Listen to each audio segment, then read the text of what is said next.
साथियों प्रणाम। थोड़ा सा बीच में वीडियो कट हुआ था, इस वजह से थोड़ी सी बातचीत कट गई थी हमारी लिंक। तो साथियों बातचीत चल रही थी कि मैं 2003 में 3-4 के बीच फौज में भर्ती हुआ। फिर वहाँ से फिर भर्ती 9 महीना ट्रेनिंग किया। फिर मैंने 2004 में 9 महीना सोल्जर जीडी की ट्रेनिंग किया। और फिर ट्रेनिंग करने के बाद फिर मेरा पोस्टिंग हुआ साथियों। बॉर्डर पे 3 साल रहा। वहाँ पे बॉर्डर पे फिर राजस्थान आ गया। मेरी पोस्टिंग यूनिट पूरा यूनिट राजस्थान। फिर राजस्थान में आने के बाद फिर कुछ रिश्ता मतलब शादी हो गई। तो वही बात चल रही थी हमारे बीच में, कट गया था वीडियो। तो साथियों फिर 2006 में हमारी शादी हो गई।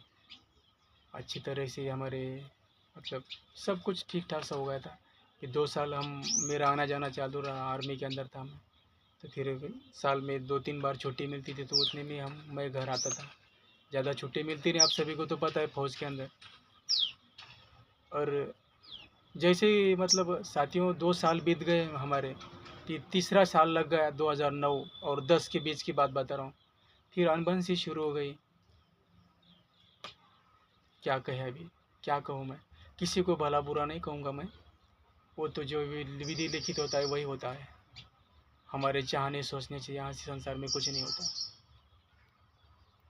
लेकिन एक बात ज़रूर है, कुछ बात करने से पहले हम कुछ तो बहुत सोच सकते हैं। सोचना हमारे हाथ में होता है। क्या करना है क्या नहीं करना ये भी हमारे हाथ में होता है।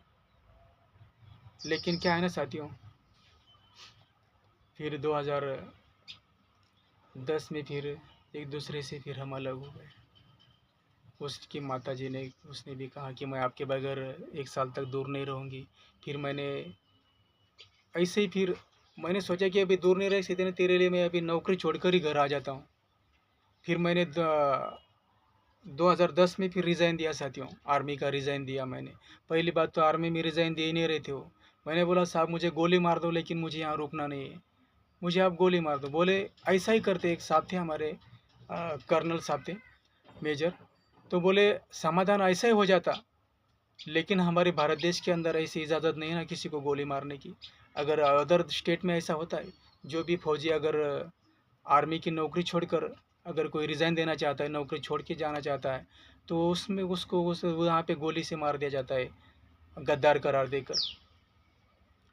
तो देश के लिए फिर उसने गद्दारी का करार देकर ऐसा है उसको गोली मार दी जाती है। तो लेकिन हमारे भारत देश के अंदर ऐसा नहीं होता है। तो मेरे वो फौजी मेजर ऐसे बोले थे कि समाधान, तू क्यों जा रहा है भाई बेटा बेटा नौकरी छोड़कर। कितनी मेहनत से तुझे आर्मी की नौकरी मिली होगी, कितनी मेहनत की होगी तूने भर्ती से पूर्व, लेकिन तू ऐसे इतनी सरलता से आर्मी को जो रिज़ाइन देकर जाना चाहता है। क्या हो गया, हमें कुछ बताए तेरी परेशानी। कुछ परेशानी होगी तो हम तेरी परेशानी का कुछ हल करेंगे, हमारे हाथ में होगा तो। मैंने बोला सब कोई परे मतलब इतना ही मुझे कि मुझे घर जाना है। लेकिन उनको नहीं बताया मैंने कि मेरा ऐसा ऐसा प्रॉब्लम है, मेरी बीवी का, मेरे घर का। और फिर उन्होंने फिर ठीक है तेरी मर्जी है फिर। तो फिर उन्होंने रिज़ाइन साइन कर दिया मेरा साहब ने। फिर मैं रिज़ाइन देकर घर आ गया। जैसे ही घर आ गए फिर हम दोनों में ज़्यादा ही अनबन शुरू हो गई। कैसा ना साथियों, जब तक पैसा आता रहता है ना साथियों, सब क्या मतलब पैसा ही तो सब कुछ है, नहीं तो संसार में कुछ भी नहीं साथियों। मैंने अपने जाना है, मैंने अपने जीवन के अंदर फिर अलग हो गए हम, एक दूसरे से जुदा हो गए साथियों। बहुत रोया मैं उसके विरह में। काफ़ी रोया मैं साथियों, काफ़ी रोया। अभी आंसू भी नहीं निकलते आँखों से। बहुत रोया हूँ मैं, बहुत बहुत पीड़ा में गुजरा हूँ। मेरे गाँव वाले मुझे जानते हैं कि समाधान ने कैसे दिन निकाले। जो मेरे साथ में बीते साथ में रहे वही जानते। बाकियों को तो कुछ पता नहीं। बाकियों को तो ऐसा लगता होगा कि कुछ नाटक कर रहा होगा, कुछ ऐसा कर रहा होगा, बहुत लैला मजनू सा मजनू हो गया है, ऐसा हो गया बस। लेकिन माता जी पिताजी मेरे को, मैं अकेला था ना, तो बहुत मतलब उन्होंने ऐसा कभी नहीं कहा कि बेटा तुम ऐसा क्यों कर रहा है, क्या नहीं। लेकिन उनको ये भी पता था कि समाधान कुछ गलत नहीं करेगा, हमारा अच्छा ही करेगा। लेकिन मैंने जीवन में एक ही गलती की कि अभी उस गलती का पछतावा तो नहीं करना चाहिए, लेकिन सो हो गया सो हो गया। नौकरी छोड़ना नहीं चाहिए था मैंने, क्योंकि अपने गरीबी के दिन याद रखने चाहिए थे मैंने। वही गलती हो गई मेरे से।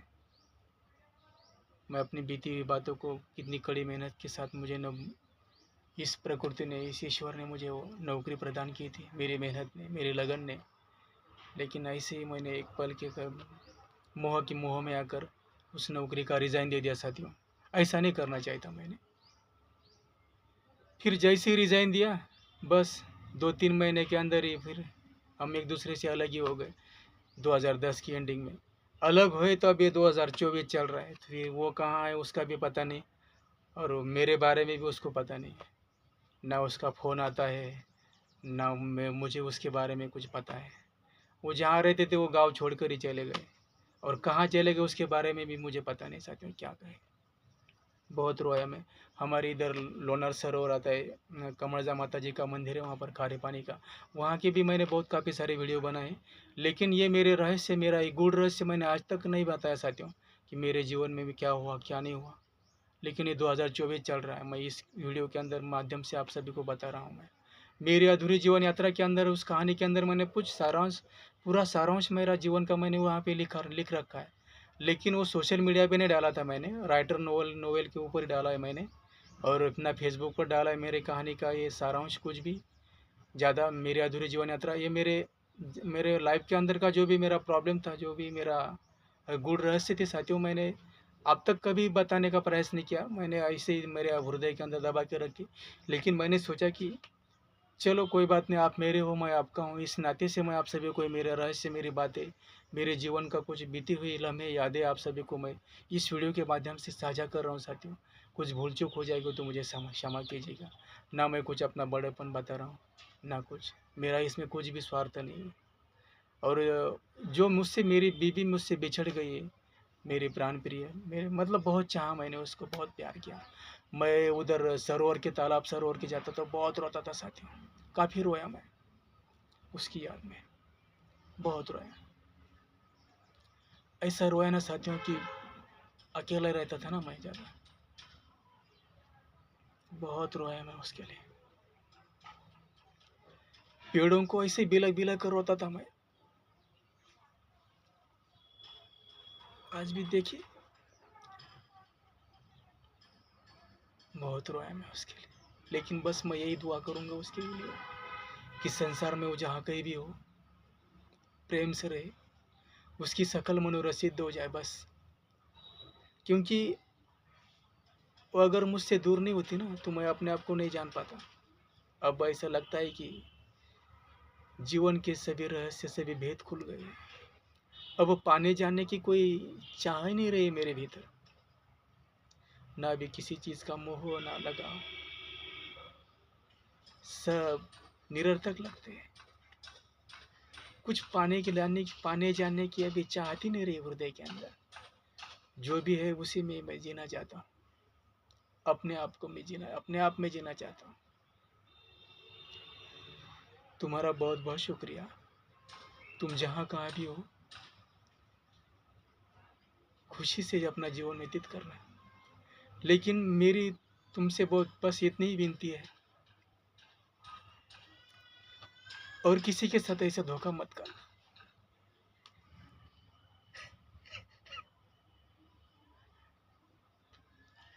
मुझे धोखा दिया तो दिया, लेकिन और किसी को ऐसा धोखा मत देना संसार के अंदर। बहुत तकलीफ होती है ना साथियों, जब कोई अपना दूर चला जाता है अपने से, अपनों को छोड़कर, जिसके लिए हमने अपना जीवन ही बदल दिया था उसके खातिर। आप सोचो ज़रा, जो बच्चा अपने गरीबी के दिनों को भूलकर, एक प्रेम के खातिर, एक प्यार के खातिर अपना सब कुछ छोड़कर उसके पीछे भागता रहता है, क्या बीती होगी उस लड़के के ऊपर। उसके लिए मैंने क्या नहीं सहा साथियों। भर्ती होने से पूर्व ही मैंने बहुत कुछ सहा।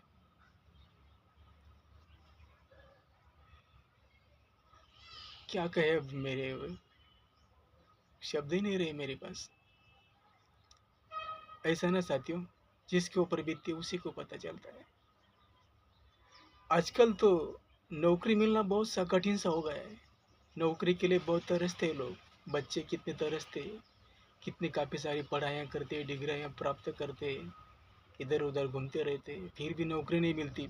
2 पैसे के खातिर इधर उधर घूमते रहना पड़ता है। मुझे नौकरी मिली थी मेरे नसीब से, मेरी मेहनत से, मेरे पिताजियों की दुआ से, मेरे ईश्वर की कृपा से, ईश्वर के आशीर्वाद से, मेरे आराध्य प्रभु भोलेनाथ जी की कृपा से, मेरी मेहनत से मुझे नौकरी मिली थी। लेकिन एक मेरे जीवन में लड़की आई और सब कुछ उसके साथ ही चला गया मेरा,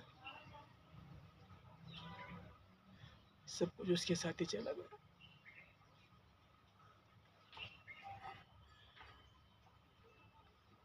मैं इसीलिए मैं लिखता भी रहता हूँ कि संसार में ऐसा ना साथियों, गरीबी बहुत बुरी चीज़ है। संसार में कोई भी गरीब नहीं रहना चाहिए साथियों। गरीब होना बहुत बड़ा शाप है। गरीब का कोई साथ नहीं निभाता। जब मैं भर्ती हुआ था तो सब मेरे आगे पीछे घूमते थे। क्या कहूँ साथियों, जब मैं भर्ती हुआ था ना तो सब मेरे आगे पीछे घूमते थे, और जब से मैंने भर्ती का रिजाइन दिया तो सब मुझसे दूर चले गए, सब मुझसे बिछड़ गए। यहाँ कोई किसी के लिए नहीं जीता साथियों, सब अपने लिए जीते, चाहे मैं ही क्यों ना हूँ, सब अपने लिए जीते। या कोई किसी के लिए नहीं रोता, ना कोई किसी के हाल पूछता है। सबको यही लगता होगा कि समाधान बहुत ज्ञान की बातें करता है, ऐसा लिखता है। ये ज्ञान मैं किसी का सुनकर नहीं लिखता हूँ साथियों, परम सत्य की खोज।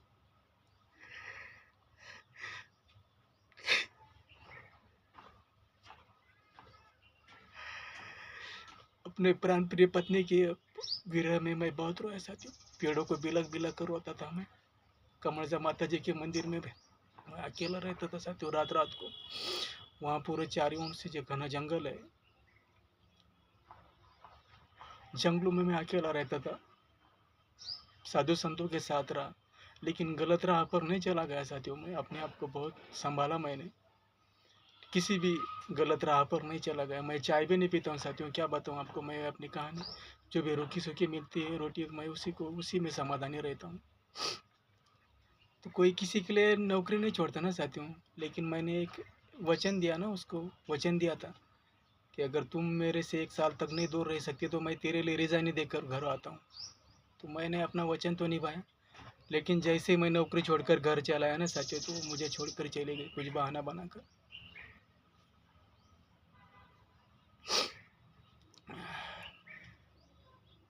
चलो ठीक है, तुम्हारा और मेरा इतना ही साथ होगा, लेकिन तुम जहाँ कहीं भी रहे ना, आनंद से अपना जीवन व्यतीत करना, लेकिन दोबारा किसी के साथ ऐसा धोखा मत करना। जब से तुम चली गई हो ना, तो मैं अकेला ही रहता हूँ, ना किसी से ज़्यादा बातचीत करता हूँ। ऐसा नहीं है कि तुम्हारे जाने के बाद मेरी कुछ मनस्थिति विचलित नहीं हुई, मैं कई बार विचलित हुआ, लेकिन गलत राह पर नहीं गया। संतों का संग किया मैंने, तुम्हें पता है, साधुओं के साथ रहा, उनसे कुछ दीक्षा ली, ध्यान साधना मेडिटेशन करता हूँ मैं नित्य प्रति। तुम्हारे वियोग में मैं फिर कई संतों के साथ रहा। अभी अभी 2019 साल में मैं तुम्हारे वियोग में मैं नर्मदा जी की पद यात्रा की, नर्मदा जी ओंकारेश्वर से फिर पैदल चले हम। क्या कहे, बहुत चिल्लाया मैं एक दिन उधर नर्मदा जी के किनारे, नर्मदे हर, बहुत जोर से चिल्लाए। बाबा जी बोले, यार समाधान क्यों रो रहा है तू, तुम्हारी नर्मदा तुम्हें अवश्य मिलेगी, बाबा जी मुझे बोले। बाबा जी ने, मैंने कहा कि बाबा जी अब कहाँ अब हमारा मिलन हो पाएगा, वो कहाँ चले गए उसके बारे में पता नहीं है। क्या कहें, कोई नौकरी नहीं छोड़ता कोई किसी के लिए साथियों, लेकिन क्या करें, मैंने अपने हाथों से अपने पैरों पर कुल्हाड़ी मार दिया, ऐसा हो गया ना मेरा जीवन का हाल। लेकिन तुम्हारे जाने के पश्चात मैं अपने आप को बहुत संभाला, अपने आप को कहीं गलत राह पर नहीं गया, और अभी मैं बहुत अपने आप को संभालता हूँ। मैं नित्य प्रति ध्यान साधना करता हूँ, साधु संतों के साथ रह रहा हूँ, अभी भी रहता हूँ, और अपने हाथों से भोजन प्रसादी बनाता हूँ। आज सोचा कि बहुत याद आई थी, ऐसा नहीं कि कितना भी चाहे वैरागी क्यों ना हो, सबके अंदर प्रेम होता है, वो भावना सी होती है। मैं अपनी भावना को नहीं अपने हृदय के अंदर रख पाया। मेरा अपनी वाणी के द्वारा आज इसका बखानी कर रहा हूँ, अपने प्रेम का इजहार ही कर रहा हूँ बस। अब इसमें मेरा कोई भी नहीं है। हो सके तुम जहाँ भी हो, अगर मुझसे कुछ भूल चूक भी हो गई तो इसके लिए मैं आपसे क्या कहूँ अभी। लेकिन तुम जहाँ भी रहना, तुम सही सलामत रहना, अपना ख्याल रखना। लेकिन दोबारा किसी के साथ ऐसा गद्दारी मत करना, विश्वासघात मत करना जीवन में। बस मैं यही चाहता हूँ।